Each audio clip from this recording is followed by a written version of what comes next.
Welcome back, everyone, to the Brian Crombie Radio Hour.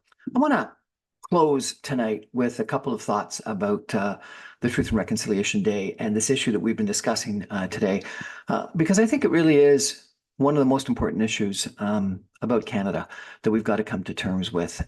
I think that, as I said with Beth in our prior conversation, President Lincoln said that the way that the Americans treated slavery was the original sin of the United States. I really do think that how we Canadians have treated our Indigenous brothers and sisters, our communities, our Indigenous communities, is the original sin of Canada, and we've got to address it, and we've got to recognize it, and we've got to do something about it.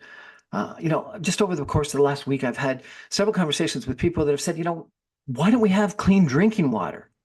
Like clean drinking water should be a basic human right. Schooling, food, and why should food be so outrageously expensive in Indigenous communities? And understand transportation issues, and understand, a lot of other things that might cause food costs to be higher. But these are communities that have existed for a millennium or more. And why should food costs be multiples of what it is for the balance of us? And why have we not figured out a system to take people out of welfare dependence and give them jobs, give them an economic opportunity, give them growth? I sat down with a head of an Indian Band council in Western Canada just a month ago, talking about economic development, and he said, just like that old line about you can teach someone to fish, or you can give them fish. And the better way to do is to not give them fish, but to teach them to fish, because then they'll eat fish for a lifetime. And he said too much of our attitudes toward our Indigenous communities have been just to give them charity, give them fish.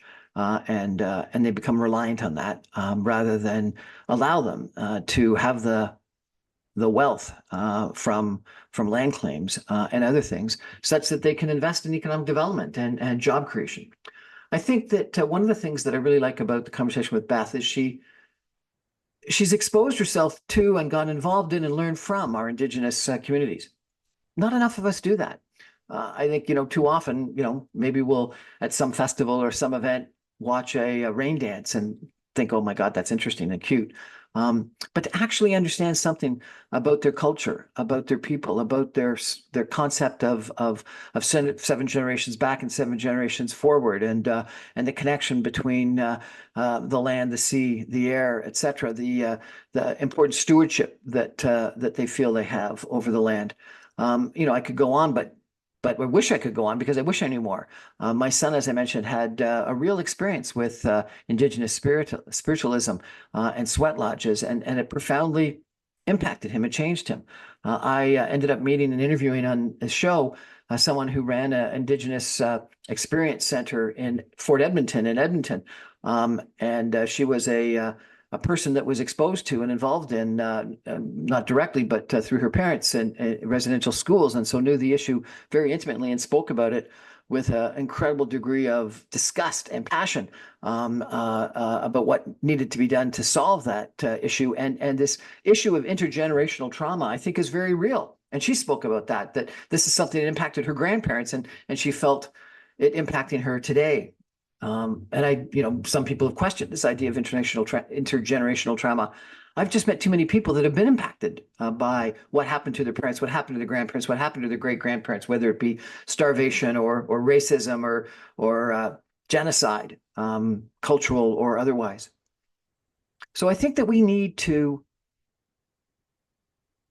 understand, seek for the truth, reconcile, hopefully be forgiven, forgive, and figure out a way of not just moving on, but moving forward. I think moving on suggests you sort of put it behind you and you just move on. I think moving forward says that together we can come up with the solutions of how to have better drinking water, how to have good schools, how to have economic development, how to have housing, how to have reasonable priced food, how to live together in our society, in our community of Canada, how to celebrate each other's traditions and cultures. There's this line about diversity, that diversity is a fact, inclusion is a choice, but equity is actually giving someone an equal voice. And someone once told me that you really haven't come to terms with diversity until you celebrate it, that it's something that you want to be part of. I've had the honor of going to iftar dinners, the breaking of the fast after fasting all day during Ramadan. I've had the pleasure of going to Hanukkah events, to Sabbath Seder meals, to in the Christian faith, to Coptic churches, to Greek churches, to gospel churches. We have a beautiful community, a society where these different cultures that have made up what Canada is all about, French, English, Indigenous, from across the world, makes us such a wonderful place to be. You know, I've moved to a new area recently, not out of choice, because I was forced to, but moved to a new area recently that's got a huge amount of ethnic restaurants. It's wonderful. Every day I've gone to a different ethnic restaurant. That sounds trite because it's just food, but you know what? It's an incredible experience. I'm glad I don't have to have roast beef and mashed potatoes every day, though I would like it on Sunday. So what am I saying? I am saying that we should celebrate our Indigenous heritage. We should understand it. We should experience it. We should learn from it. We should reconcile with the mistakes that our society has made in the past. We should ask for forgiveness. We should compensate when appropriate. We should invest in economic development. We should invest in basic human rights, including drinking water. Duh. And we should move forward together as a wonderful society that makes up Canada, from sea to sea to sea, from coast to coast to coast. It is a beautiful country. It's a wonderful country, but we do have some weaknesses. And one of them is how we have treated our Indigenous peoples. And we need to do better.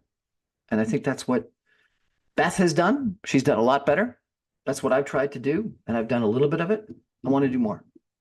And I think all of us owe it to Canada, owe it to our Indigenous brothers, sisters, community members, parts of our society to do better. Thanks for joining us on the Brian Crombie Radio Hour. I'm on every night, Monday through Friday at 6 o'clock on 960 AM. You can stream online at www.saga960am.ca. All my podcasts and videos go up on social media and podcast servers on YouTube as soon as my radio show goes to air. If you get a chance, please subscribe to my YouTube channel. I've got some fascinating people. I've been doing this for 5 years. I've interviewed a couple thousand people.